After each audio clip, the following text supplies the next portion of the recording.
Okay. Good afternoon, everyone.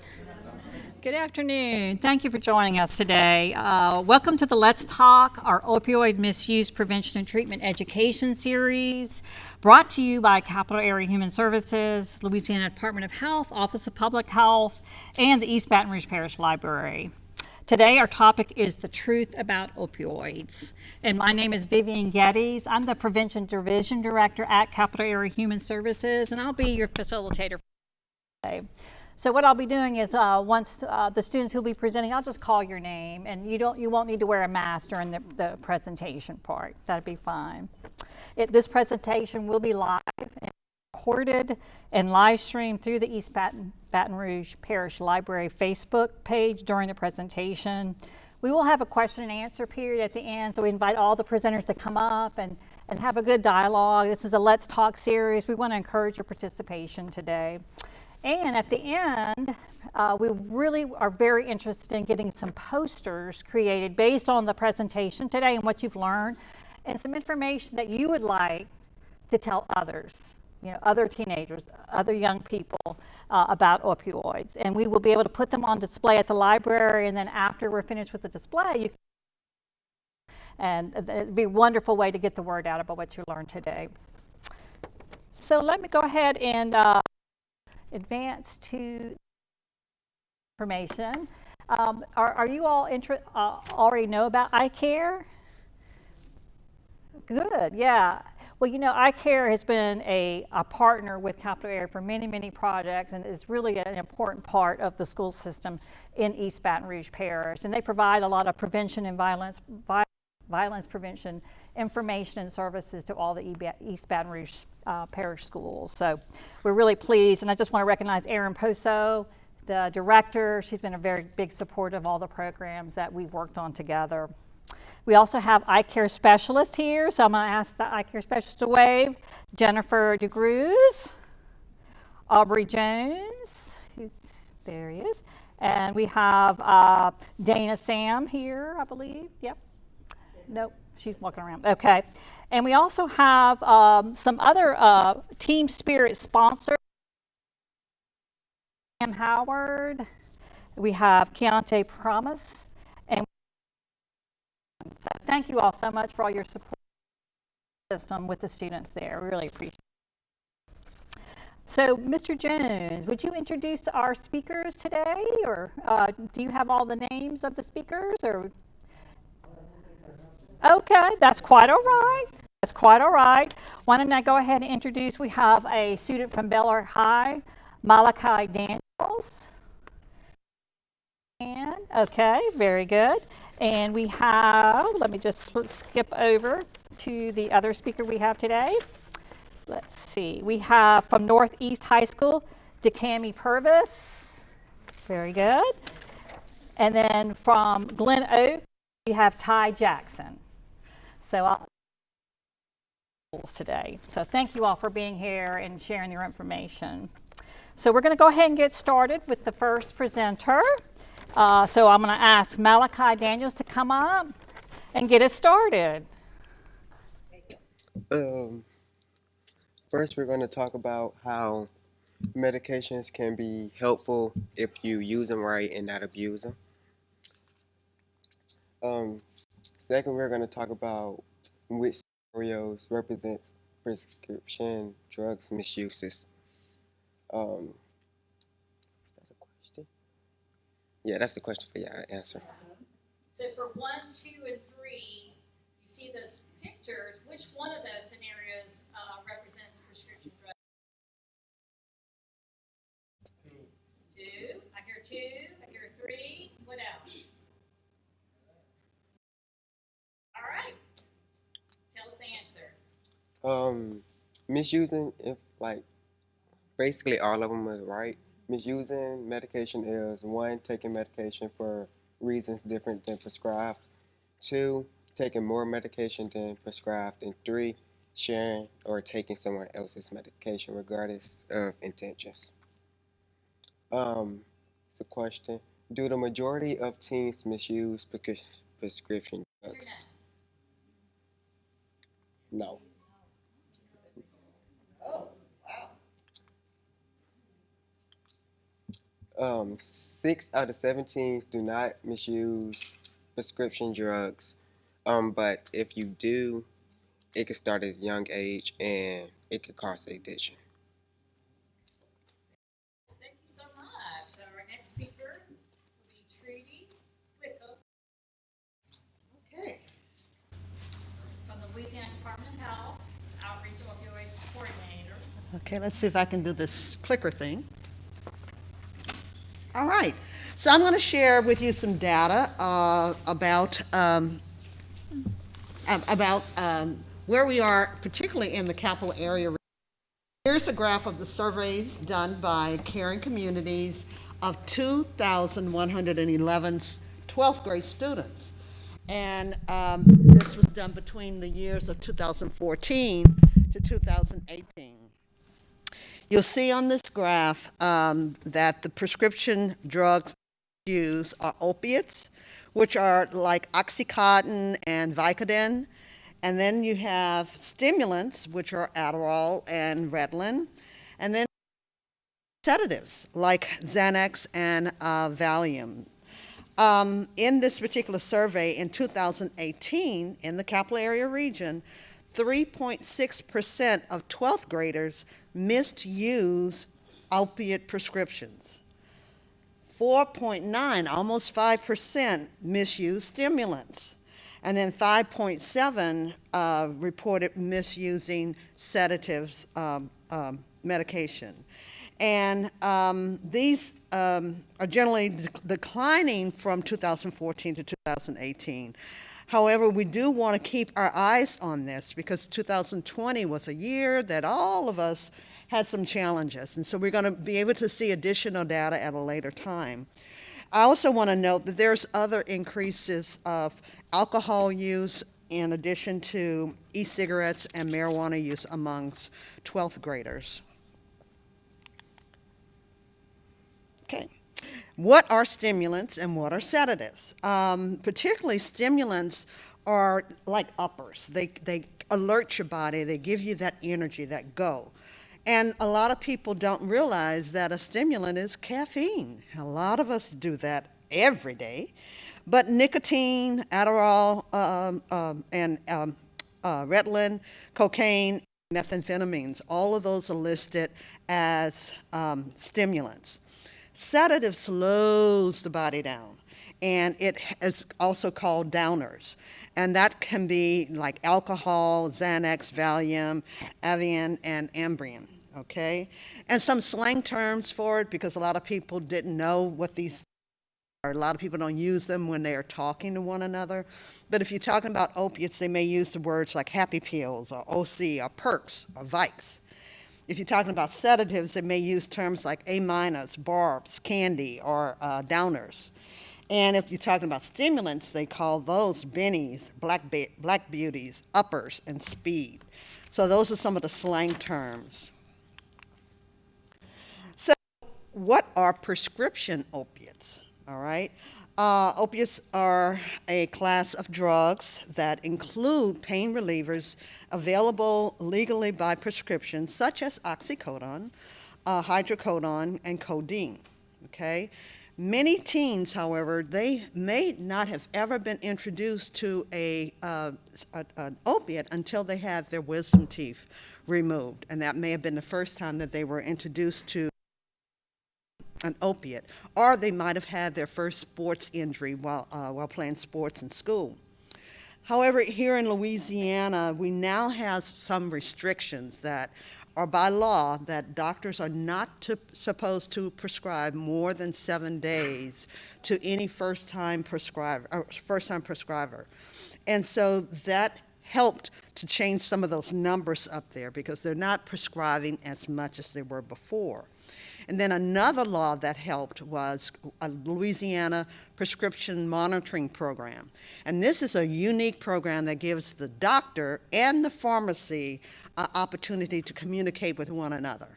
They give you information, they can have a database, and so if I went in and I had prescriptions from my primary care physician for opiates, and then I went to the dentist will be able to see in this database that I had those prescriptions, opiates prescribed to me by my primary care. So that will caution him and say, okay, I'm not going to prescribe her those because she's already getting them from her primary care physician. So it's an excellent way to communicate and to really keep a watch on how prescriptions are done. But y'all, there's some illegal opiates out there. And the illegal opiates are like heroin. Heroin is 2 to 5 times stronger than morphine. Morphine you usually get in the hospital if you had surgery. Fentanyl is 30 to 50 times stronger than heroin and 50 to 100 times stronger than morphine. Carfentanil is another one that's out on the market now. It's 100 times stronger than fentanyl, and get this, 10,000 times stronger than morphine. So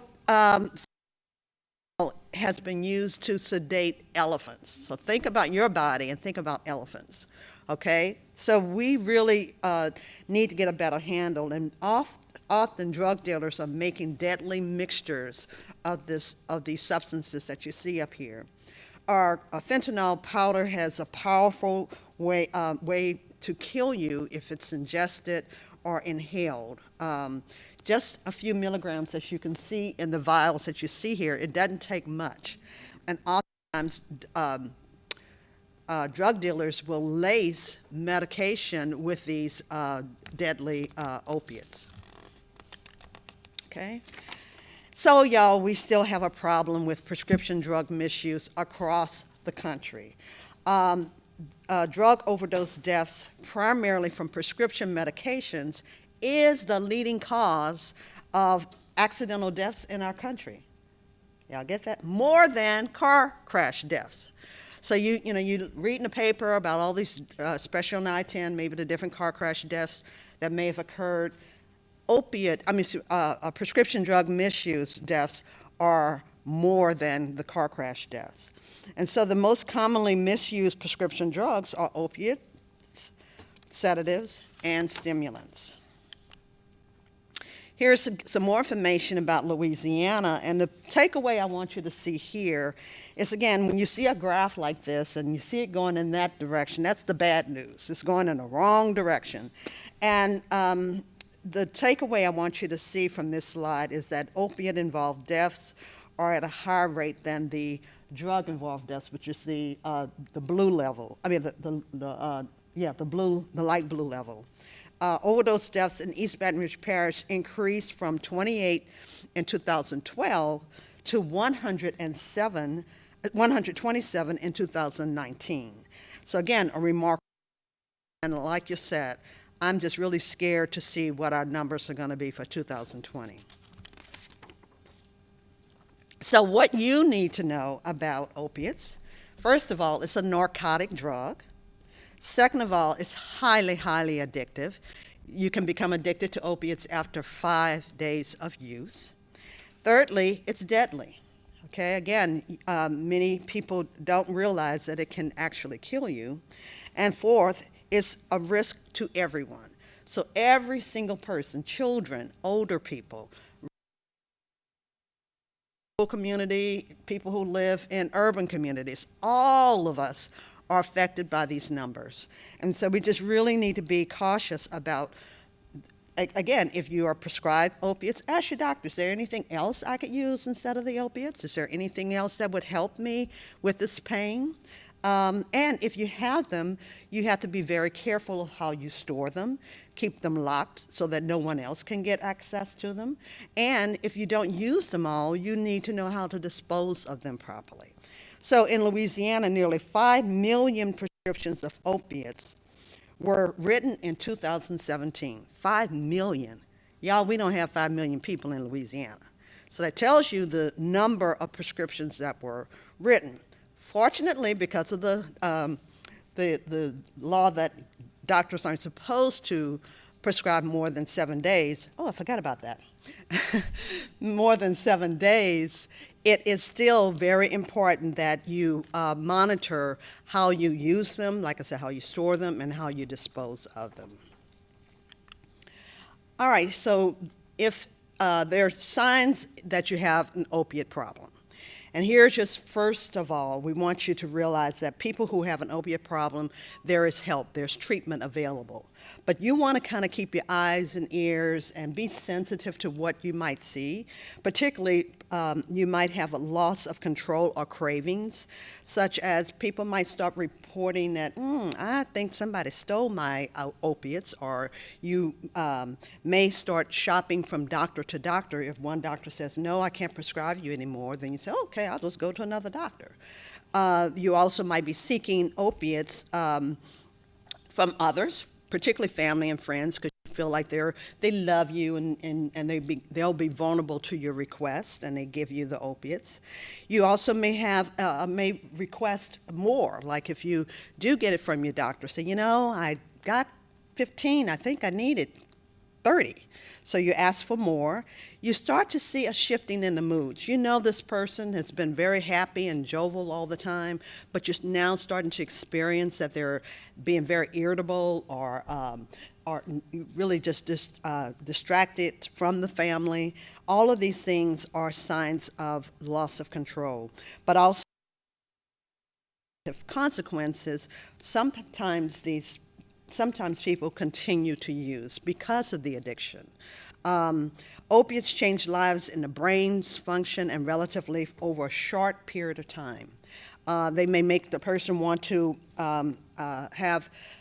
lose self-control, and they have control over their decision making. It's like your brain got hijacked. So you really want to be careful about using particular opiates and using them over a long period of time. If the person stops using the opiates, just one day just stop, it may make them very irritable, make them anxious, restless. They may experience vomiting or diarrhea, insomnia, aches and pains. And we just want our loved ones, our friends, to know the signs so that you can better help to take care of your loved ones if they happen to have an opiate problem. Other information I want to share is the effects of opiates on the body. The opiates, again, binds the opiate receptors in the nerve system of the brain and the body to reduce the pain and suppress coughs when it is used legitimately. However, it has a sense of intense high or an intense euphoria when you're taking it. Be careful that you might be able to see some things like pain suppression. If you look at the person's eyes, their pupils are pinpoint, their blood pressure and respiratory rates are lower. They may start to experience constipation and needing medication to help them with constipation. They have cough suppression. The muscle tone is lax, dryness of mouth, and again, the euphoria. So these are just some signs that we want to be aware of. Thank you. And who's our next presenter?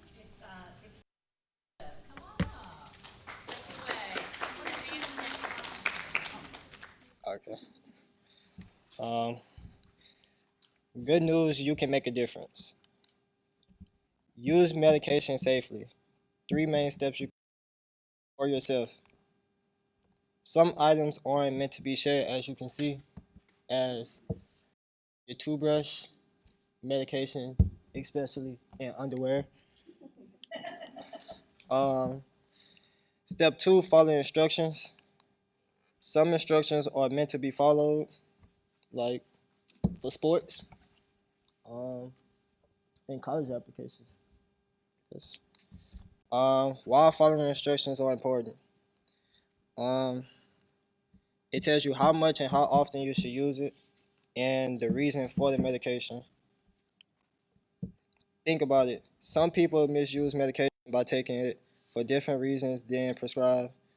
What reasons do teens give? That's a question. I'll keep going. This is Ty's next slide.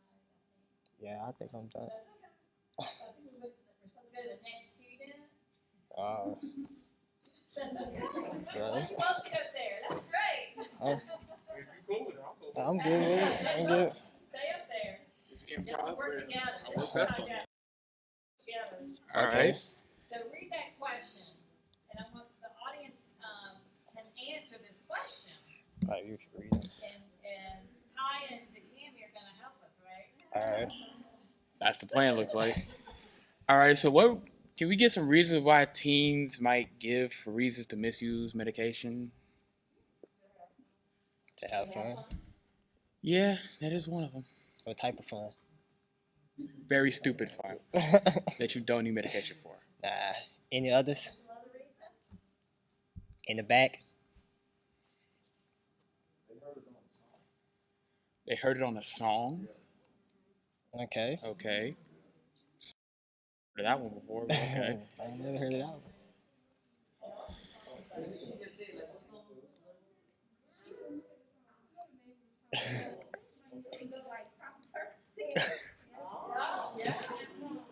Mask off.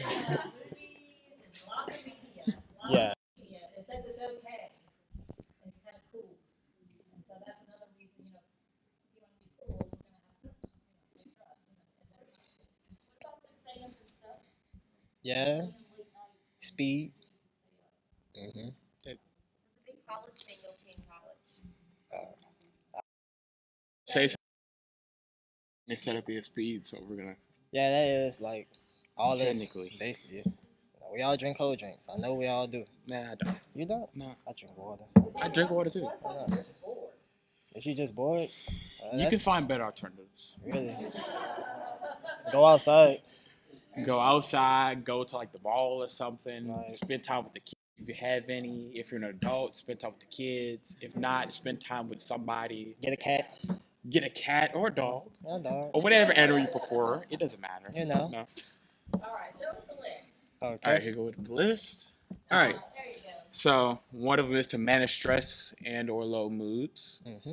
which I think is very dumb. But 'cause stress is just a thing that is in the head. If you don't think, Something slight. Okay. To improve academic performance or help with school, I feel like that's what they have tutoring for. Go to a teacher if you need help. You get what I'm saying? Okay. But if you need help focusing, to like how they do now, some teachers just put you in the room by yourself so you can focus. You know what I'm saying? or you find alternatives to help you out with focus. Mm-hmm. Then we got coping with physical injuries in order to perform with athletic events.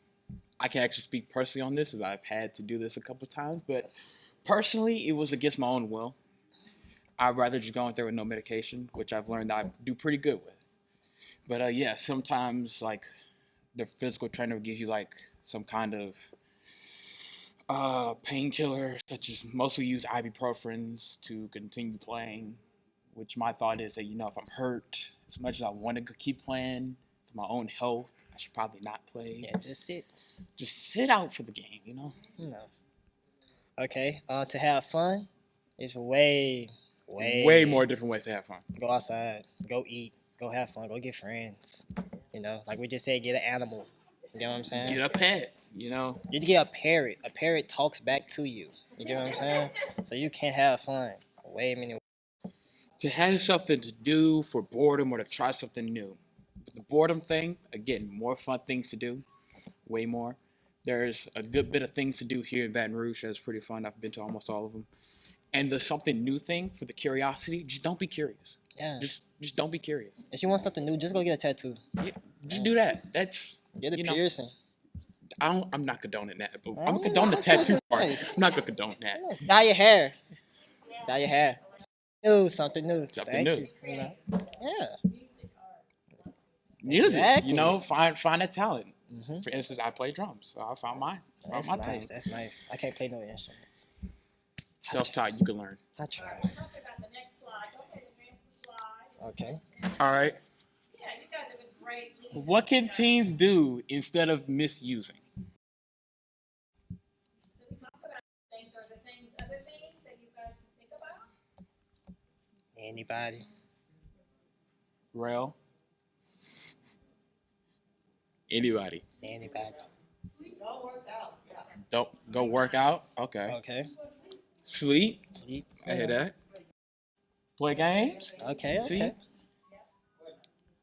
Nah. Yeah. It's outdated. 2021. 2021. New year, new games. Okay. Next question. Okay. We already- Studying. What do you all do to And Studying is not a thing that. okay. Go to the next one. Going to the next one. All right, some positive alternatives to misusing medications. Okay. To help with school, studying with friends, work with a tutor, or meet with a teacher before or after school. Like I said, tutoring can real life help. For some, it helps me. Well, sometimes, all Like we're doing. yeah, If the mood is low, confiding a trusted adult or parent, again, personal experience, it does help. It does really help. If you have that, that person that you could say something to, like your best friend, you can tell them anything. It really does help to just get it off your chest. exactly. Like they got counselors, school counselors. You can just go talk to them. Okay, next one. What injury, work with athletic trainer or a healthcare professional to safely plan your recovery. That's great for some. If you have minor injuries, you can always soak. If it's a major injury, the best thing to do is get surgery if you have to, and then just rest. Like don't try to push yourself. Just rest and get back better, and just come back for a major comeback. I like how I said that. That sounds pretty good. You see that? Yeah. For boredom, find things to enjoy like sports, arts, or hobbies. That kind of ties up with the one before that. But then with the hobbies and the art, if you're a very artistic person, you could find ways to get your art out there into the public. So not only are you helping yourself, but then you're showing your talents to other people. With the hobbies, again, like video games, like hanging out with friends on a daily basis. Exactly. Instruments, finding something to play. Just something more, first, very legal. Second, more fun. Besides drugs, because honestly, drugs are stupid. Basically. Okay. To handle stress, try exercising, going for a walk, or listen to music. Sometimes you can come across a new artist. You get what I'm saying? Going for walks, that's helping you with your health too. That exercising ties in with that. So, you can handle stress in many ways, or just sleep. Like, just go to sleep. Just sleep. You know, Sometimes sleep is very much needed. it really is. Okay. To use medication safely, we're gonna, we got a third one, which is always a good one. To be a good role model, Okay. Learn more. Talk with a trusted adult. Simple. Okay, I think. Just websites for additional information. Generation RX, there's quite a lot of great information on that website. If you want to learn more about medications and how to use them safely. The opioidhealthla.org is the Louisiana Department of Health website. It's got some great information. And the V-Link is a 211 number. They're there via phone to listen, to respond, to connect people to resources. So these are great websites and phone numbers.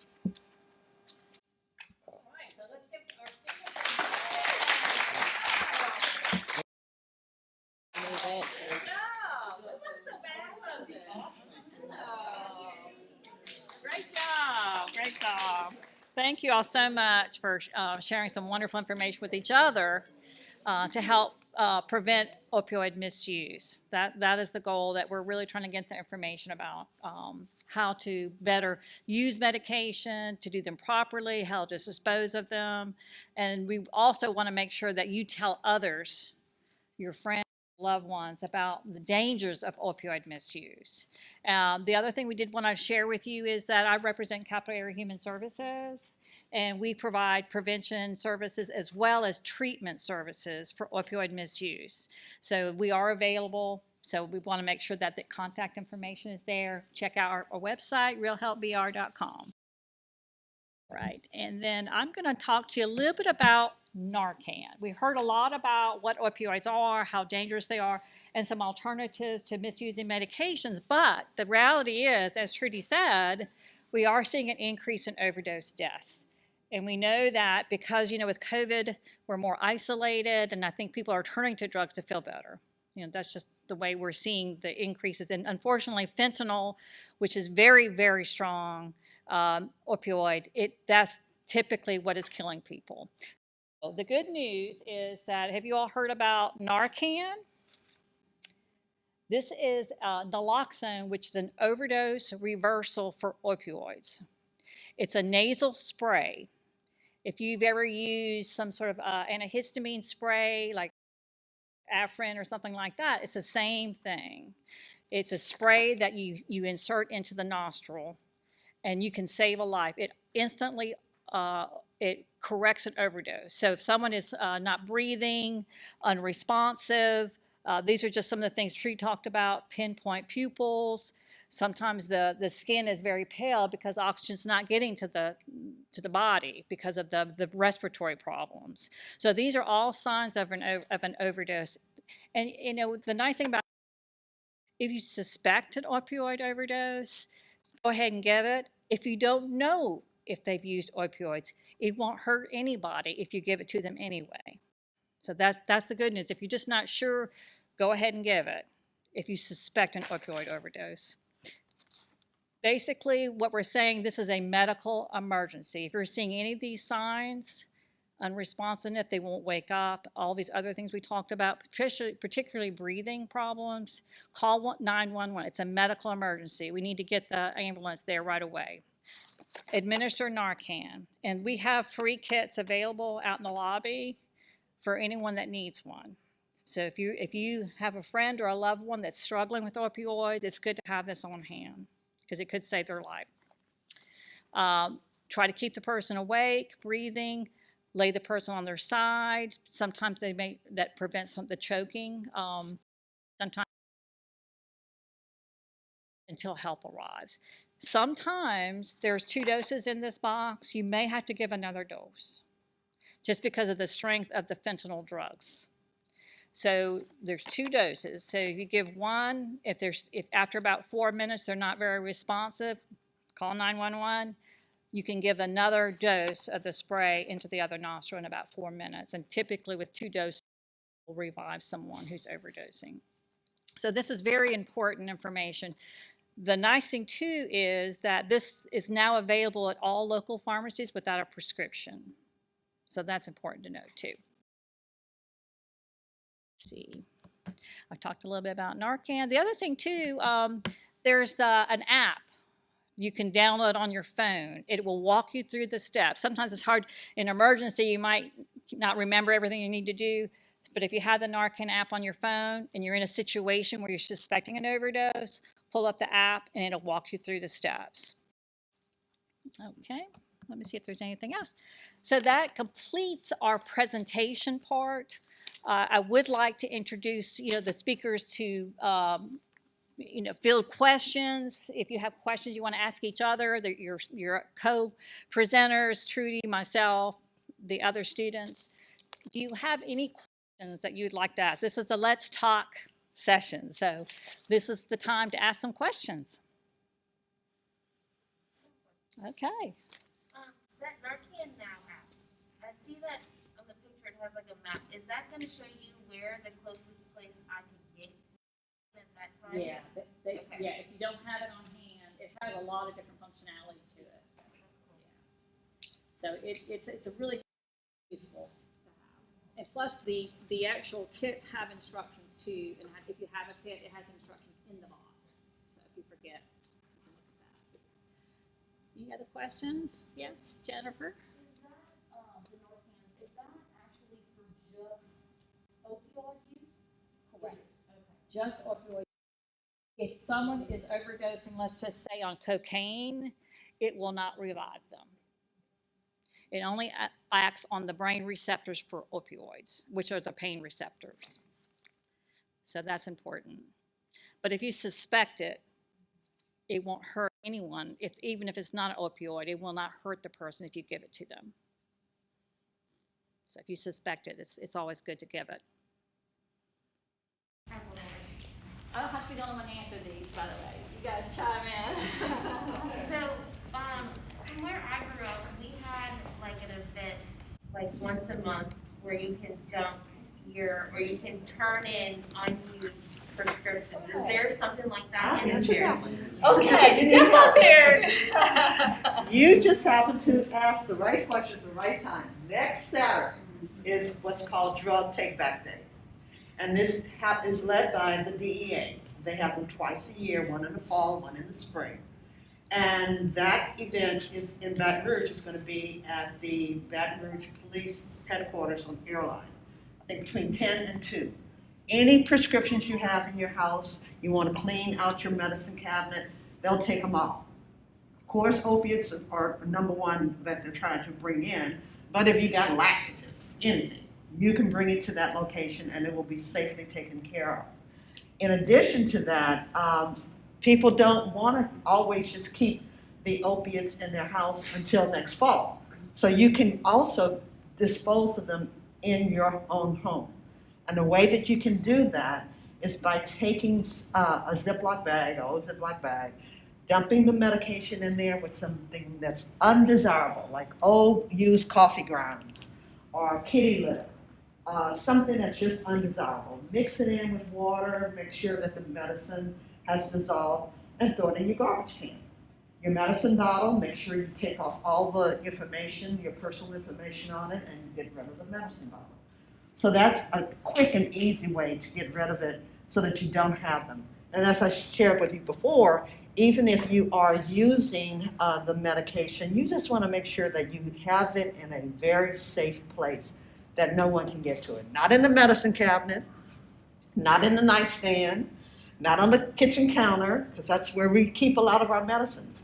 But for opiates, we want you to put them away from anyone so that they won't get in the wrong hands and get out into the community.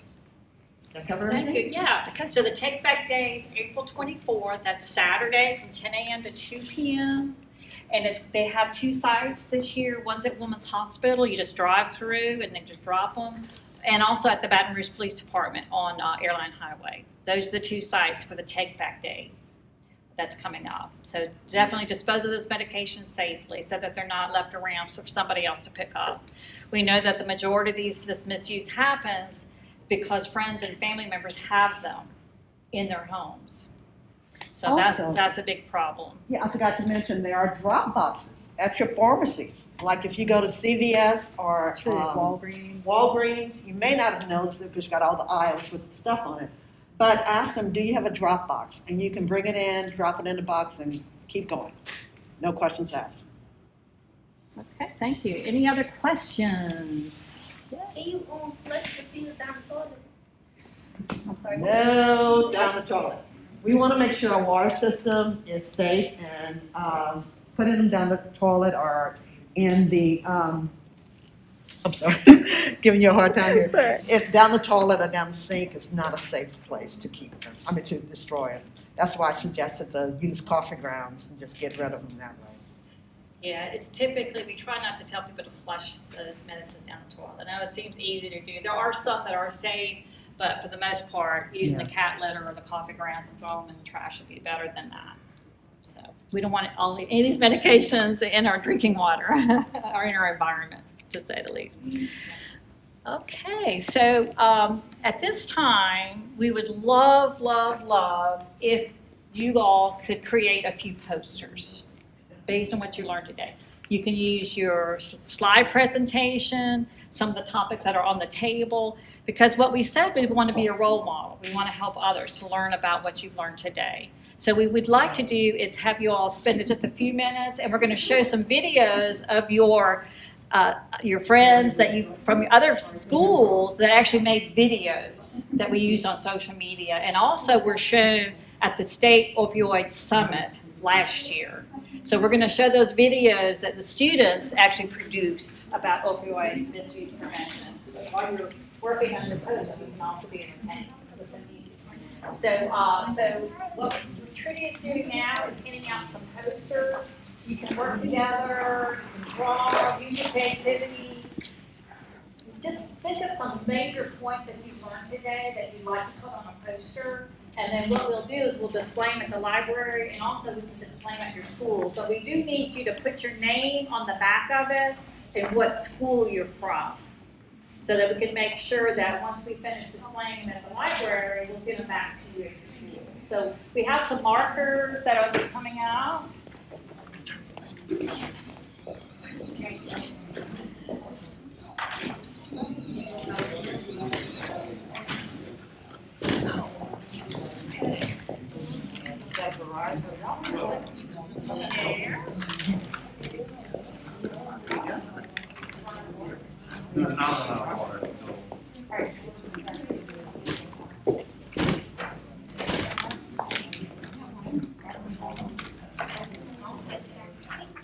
Okay, we're gonna put on your videos and give you some ideas. And then after that, we're gonna have a gift card draw.